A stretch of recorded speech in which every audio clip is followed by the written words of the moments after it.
রাজ্যে কোথায় কিভাবে কেন্দ্রীয় বাহিনী মোতায়েন হবে তা নিয়ে বুধবার বৈঠক। লোকসভা নির্বাচনের জন্য 1 মার্চ রাজ্যে আসছে 100 কোম্পানি কেন্দ্রীয় বাহিনী।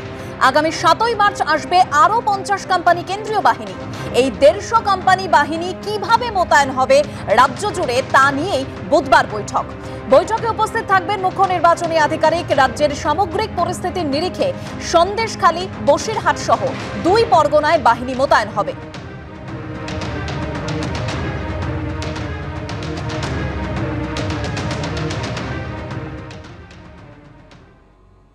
এবার ইডির নজরে শেখ শাহজাহানের ভেরির ব্যবসা। কেন্দ্রীয় এজেন্সির দাবি, মুখ খুললেই প্রাণ সংশয়। তাদের কাছে এমনই আশঙ্কা প্রকাশ করেছেন তৃণমূল নেতার ঘনিষ্ঠ ওই ব্যবসায়ী। গতকাল তলব সত্ত্বেও ইডি দপ্তরে আসেননি ব্যবসায়ী অরুণ সেনগুপ্ত। আইনজীবীকে সঙ্গে নিয়ে এসেছিলেন ব্যবসায়ী কন্যা। আজ ইডি দপ্তরে এসেছেন ব্যবসায়ী অরুণ সেনগুপ্ত।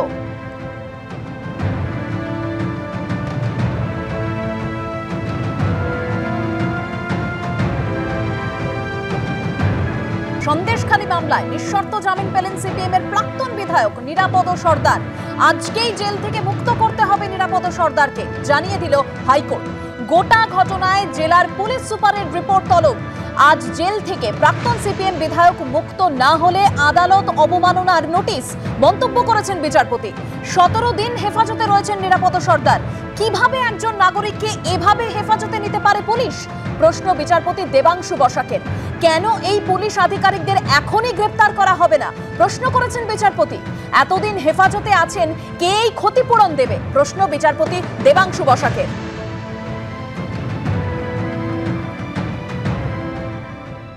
অ্যাড ইন্টারিম জামিন আজকে মহামান্য হাইকোর্ট আজকে মঞ্জুর করেছে। প্রাইমারিলি অন দ্য গ্রাউন্ড যে ওনার এগেনস্টে যে এফআইআর, সেই এফআইআর দেখা যাচ্ছে লজ হয়েছে 9 তারিখ, আর কমপ্লেন হয়েছে যে যার বেসিসে এফআইআর সেটাই হয়েছে 10 তারিখ।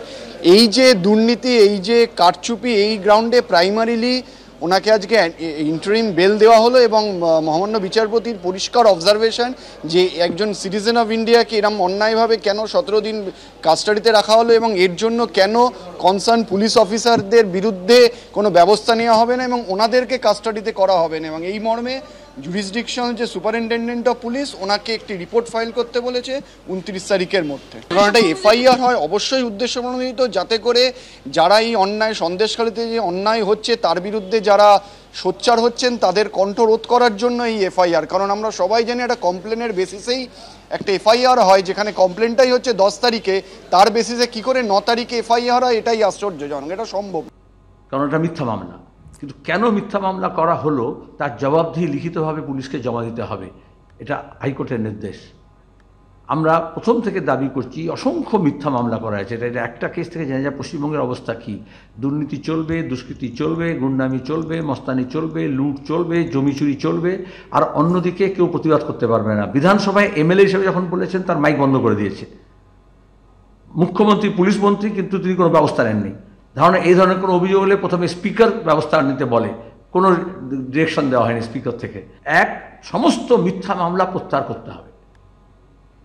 তার জন্য দরকার একটা স্পেশাল রিভিউ কমিটি তৈরি করে দিই হাইকোর্ট। আমরা আবেদন করব যারা রিভিউ করবে যে কেন এই মামলা দেওয়া হয়। 2, যারা এই অফিসাররা মিথ্যা মামলা দিচ্ছে, সেই এসপি লেভেলেরই হোক আর ডিআইজি লেভেলেরই হোক বা আইসি লেভেলেরই হোক, তার বিরুদ্ধে ব্যবস্থা নিতে হবে নির্দিষ্টভাবে।